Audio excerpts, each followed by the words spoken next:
La team, nous allons écouter cette vidéo du président Laurent Gbagbo.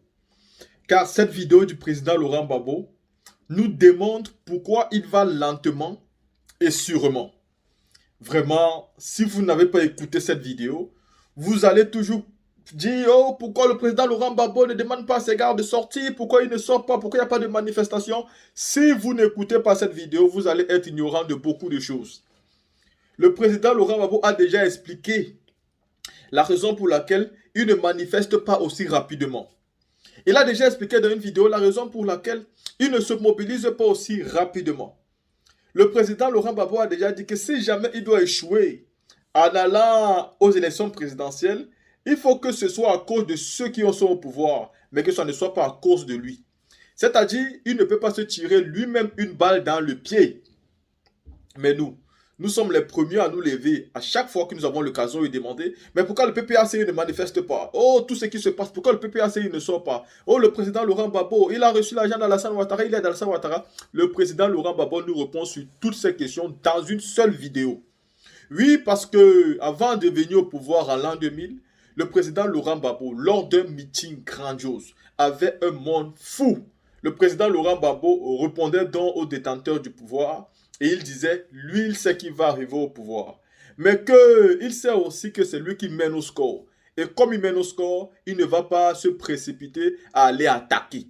Parce qu'on ne peut pas mener 2-0 et rester encore à attaquer. Non, c'est celui qui est mené qui doit maintenant attaquer. Car celui qui mène, c'est lui qui va décider du rythme du jeu. S'il temporise, s'il le veut, il temporise. S'il veut attaquer, il attaque. S'il veut chercher un autre but, il cherche. S'il veut défendre, il défend. C'est son rythme et vous devez respecter ce rythme-là. Ou alors, c'est vous qui êtes mené qui allez attaquer. La team, écoutez les explications du président Laurent Gbagbo. Pourquoi il ne manifeste pas n'importe comment. C'est-à-dire, pourquoi il pousse le régime à bout, à faire toutes les fautes possibles avant finalement de se décider à manifester. La team, dans cette vidéo, on va voir toutes les explications du président Laurent Gbagbo. Et je pense que nous tous, nous aurons finalement nos réponses et nous n'allons plus continuer à nous poser des questions sans réponse. La team, écoutons donc ensemble cette vidéo du président Laurent Gbagbo. Écoutons.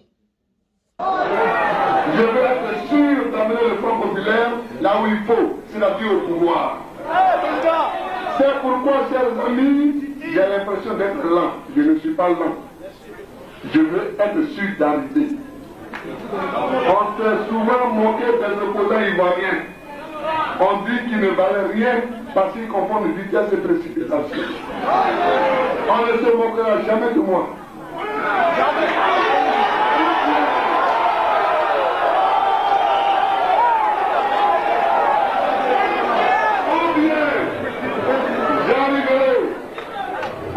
Je n'arriverai pas, mais même si je n'arriverai pas, les raisons pour lesquelles je n'arriverai pas ne seraient pas dues à moi-même.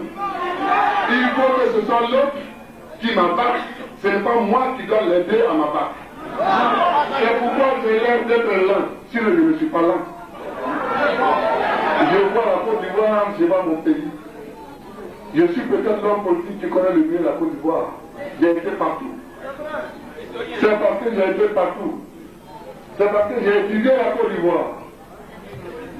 C'est pourquoi je marche doucement. Parce que nous sommes presque arrivés.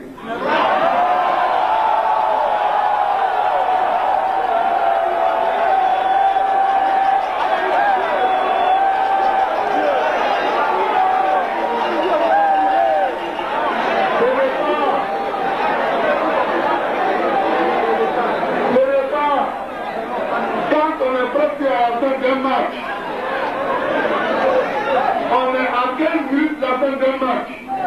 Nous menons 2-0. Et vous voulez que je fasse une attaque à outrance pour dégager ma défense? Je ne le ferai pas.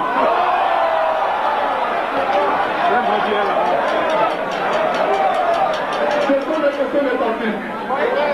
Nous sommes à 15 km de la fin du match. Est-ce que c'est moi qui mène? Pourquoi voulez-vous que j'attaque? C'est à l'autre d'attaquer. Oui, la défense, mon cher.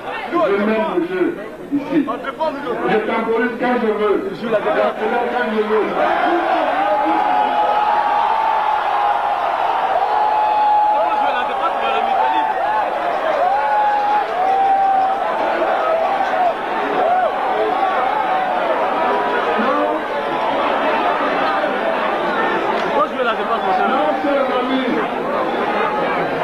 Chers amis, je vois la misère du peuple.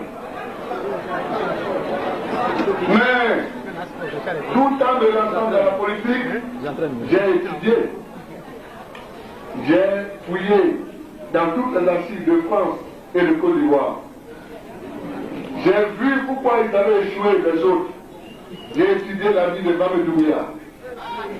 J'ai étudié la vie de Sékou Sanogo. J'ai étudié la vie de Diakofi Blaise. J'ai étudié la vie de Dina Bayi. J'ai étudié la vie de Krapé Ngambé.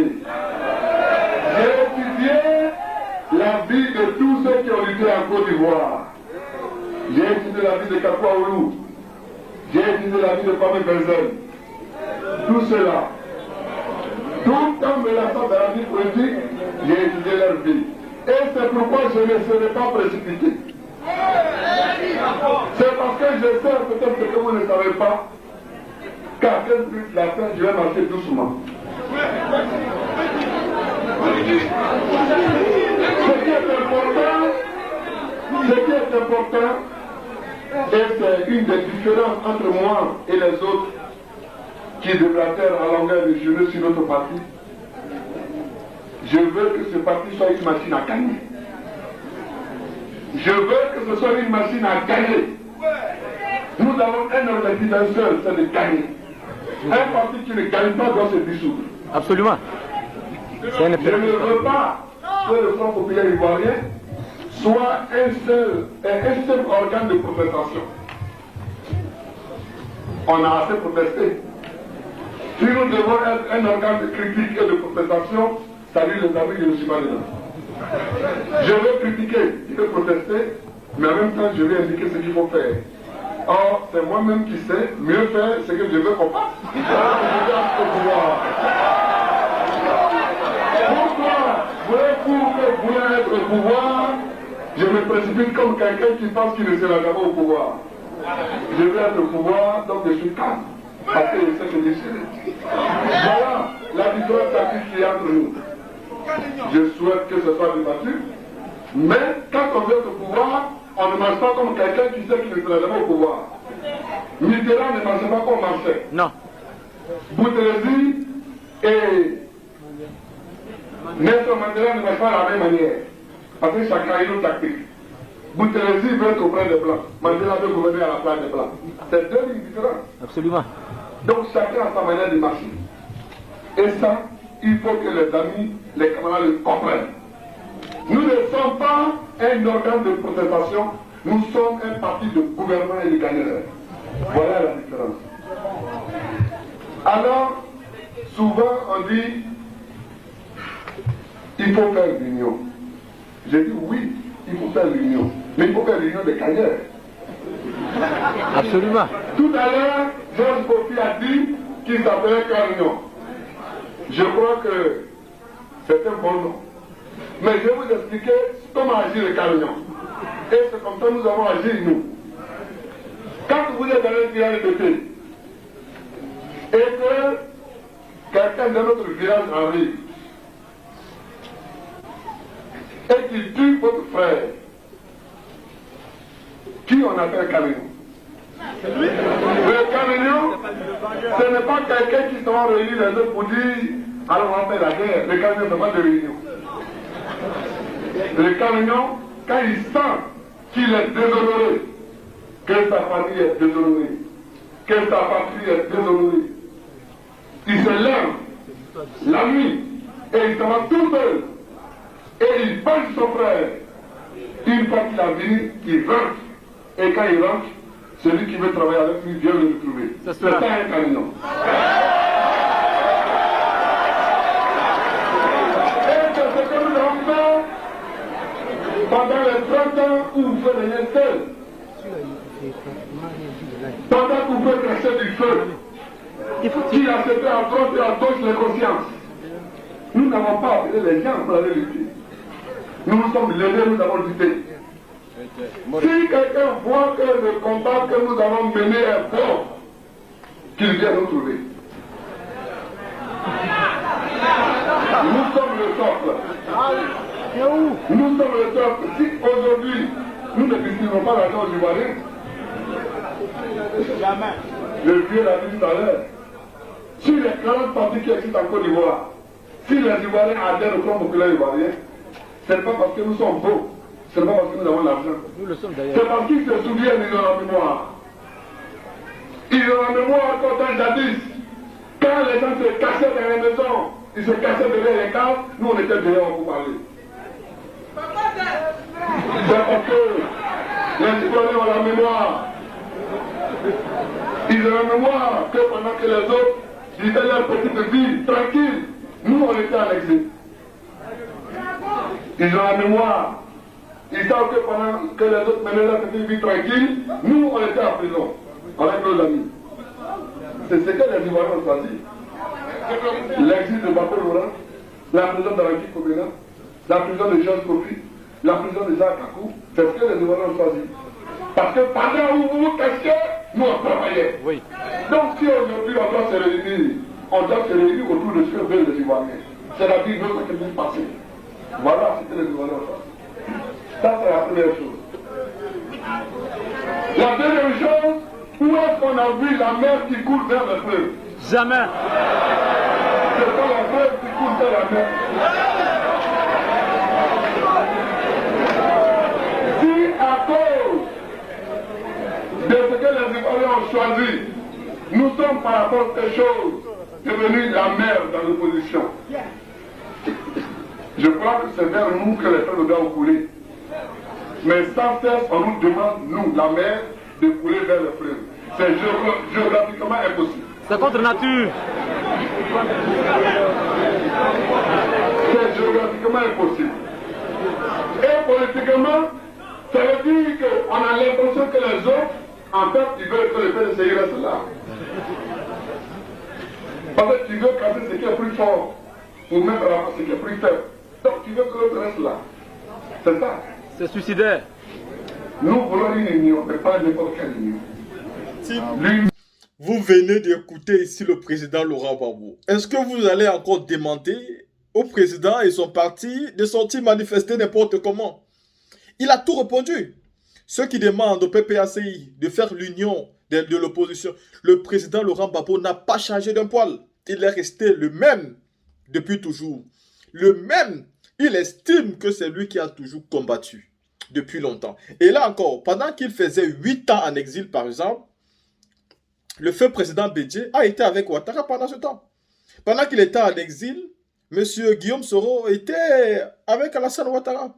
Pendant qu'il était en exil, tous ces gens-là, les Afingessa, tous étaient avec Alassane Ouattara. Maintenant qu'il est rentré, où il remobilise ses troupes, c'est toujours à lui qu'on demande, mais le président, pourquoi tu ne fais pas un rassemblement de la gauche? Pourquoi il le fera? Pourquoi il le fera réellement? C'est à eux de venir vers lui. S'ils veulent qu'il y ait quelque chose, c'est à eux de venir vers le président Laurent Gbagbo. Pourquoi? C'est-à-dire l'alliance du PPA, PDCI, PBAC a été possible. C'est parce que le président Bédié s'est déplacé, il est allé rencontrer le président Gbagbo quand il était encore à La Haye. C'est où tout a été créé. Et c'est pourquoi les deux se sont mis ensemble et ont lancé cette alliance-là. Et donc, toute personne qui veut suivre cette démarche, c'est ce qu'il y a à faire. La gauche peut se remobiliser. Mais ce n'est pas le président Laurent Gbagbo qui va courir derrière les partis de la gauche, s'ils sont même les partis de la gauche. Parce que tout le monde connaît son combat. Tout le monde connaît ses sacrifices. Tout le monde connaît ce qu'il a payé dans ce combat. Alors vous, qui êtes encore jeune, qui voulez suivre le même combat, vous qui voulez aussi lutter pour retirer le président Alassane Ouattara, vous qui cherchez un jour à prendre le pouvoir, vous devez partir derrière le président Laurent Gbagbo, vous mettre ensemble pour créer ce parti de la gauche contre le gouvernement. Mais vous n'êtes même pas encore prêt de tout perdre. Vous n'êtes même pas encore prêt de perdre vos intérêts égoïstes. Comment pensez-vous donc qu'il est possible un seul instant, que le président Laurent Gbagbo vienne s'asseoir derrière vous? Dans la team, nous avons toutes les réponses, que ce soit l'union avec des partis de la gauche, que ce soit l'envie de manifester rapidement alors que vous savez très bien que c'est vous qui avez tous les avantages. Le président Laurent Gbagbo recadre tout et il est resté statique dans sa même position depuis toujours. Je dis bien depuis toujours. Donc ceux qui suivent le président Gbagbo aujourd'hui et qui l'ont suivi il y a de cela plus de 20 ans aujourd'hui, ils savent que le monsieur n'a absolument pas changé. Sa position reste la même. Il ne va pas se précipiter sur quoi que ce soit. La team, ceci étant dit, je vous laisse maintenant la place des commentaires. Partagez, likez, abonnez-vous et activez la cloche de notification si la vidéo vous intéresse, bien sûr.